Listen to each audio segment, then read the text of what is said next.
Agri Doctor TV, kênh thông tin nông nghiệp tổng hợp. Hôm nay, bác sĩ nông nghiệp sẽ chia sẻ cho các bạn về các bệnh chính trên cây ớt cũng như nguyên nhân và cách khắc phục chúng qua video sau đây nhé.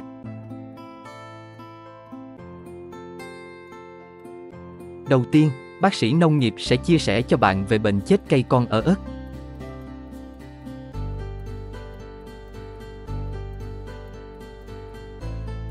Bệnh chết cây con ở ớt do nhiều loại nấm sinh sống và gây hại trong đất gây ra như Rhizocotina solani, Pythium, Fusarium, Phytophthora spp.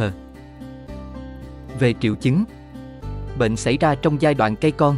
Triệu chứng dễ nhận diện do phần thân cây tiếp giáp với mặt đất bị thối khô có màu nâu đen.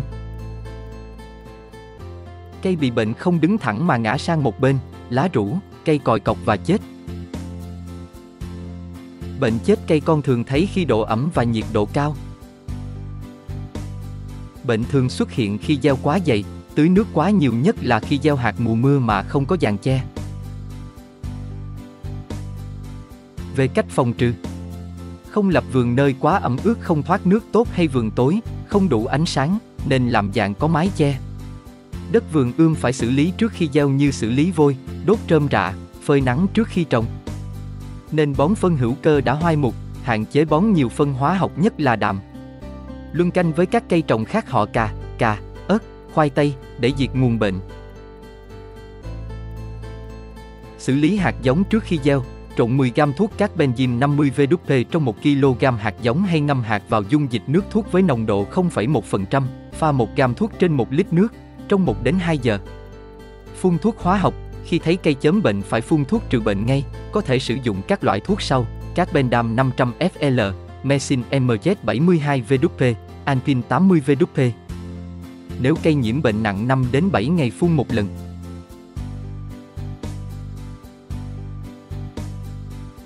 Tiếp theo, ta cùng tìm hiểu về bệnh đốm lá đốm mắt cua ở ớt nhé.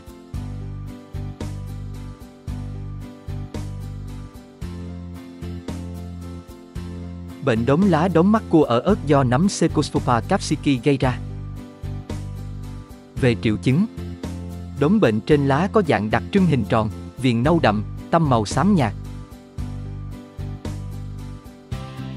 Bệnh xuất hiện rải rác, nếu nặng vết bệnh lan rộng, liên kết lại khiến lá cháy thành từng mảng lớn, khô và rụng. Ngoài lá, vết bệnh còn thấy xuất hiện trên thân, cuốn hoa.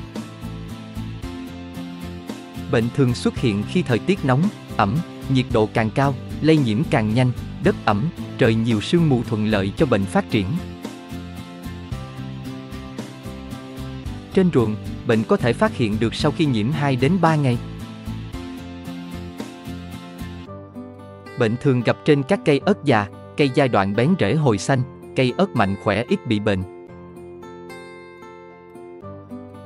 Về cách phòng trừ: thu dọn và tiêu hủy tàn dư thực vật sau thu hoạch, cày lật đất sớm, do nấm có thể tồn tại trong đất và tàn dư thực vật trong cây bệnh. Tăng cường bón phân hữu cơ hoai mục, nhất là phân lân và kali để cây khỏe. Ngắt bỏ lá bệnh, vì bào tử sẽ hình thành trên nấm bệnh sau 5 đến 7 ngày. Luân canh với cây khác họ cà, dùng hạt giống sạch bệnh. Nếu có thể nên tưới vào buổi sáng để lá khô nhanh, cần chú ý hạn chế thời gian ẩm của lá.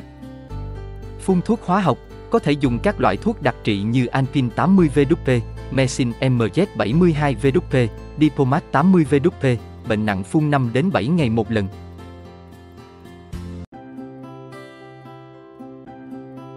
Kế tiếp, ta cùng tìm hiểu về bệnh thán thư trên cây ớt nhé.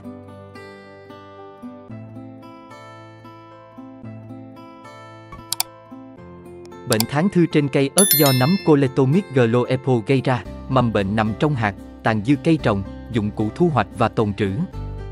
Bệnh thán thư thường xuất hiện khi thời tiết nóng, ẩm, mưa nhiều, độ ẩm cao, sáng nắng, chiều mưa. Về triệu chứng: bệnh thán thư khá phổ biến trên ớt, lúc ớt còn trên ruộng hay sau khi thu hoạch.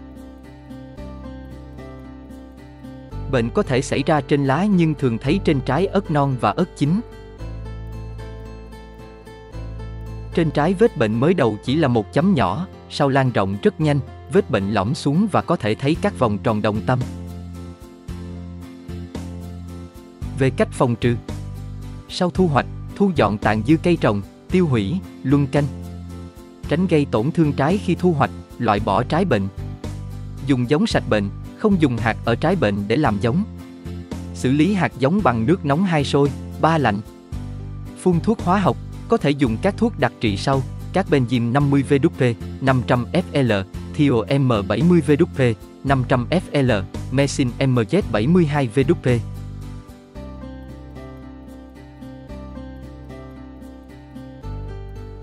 Cuối cùng là về bệnh héo xanh, héo tươi trên cây ớt.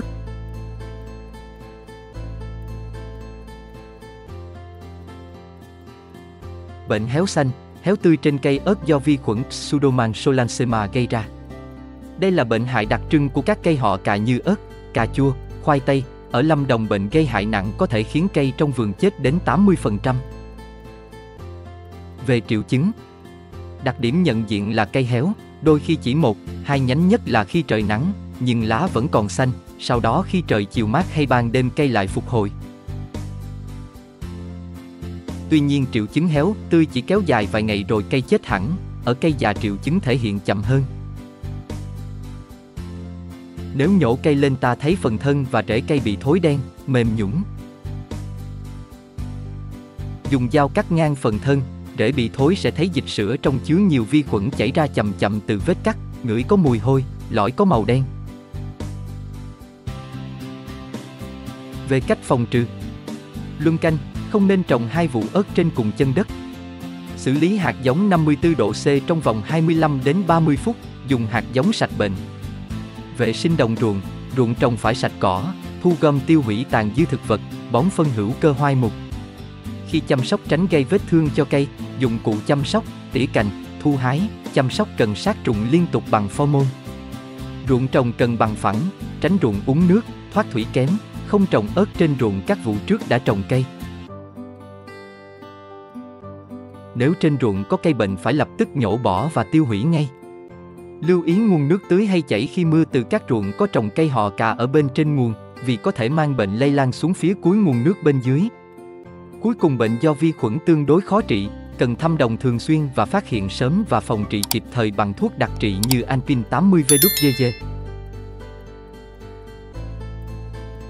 Agri Doctor TV xin cảm ơn các bạn đã theo dõi video này. Chúng tôi mong tiếp tục nhận được sự đón nhận của các bạn trong những video tiếp theo.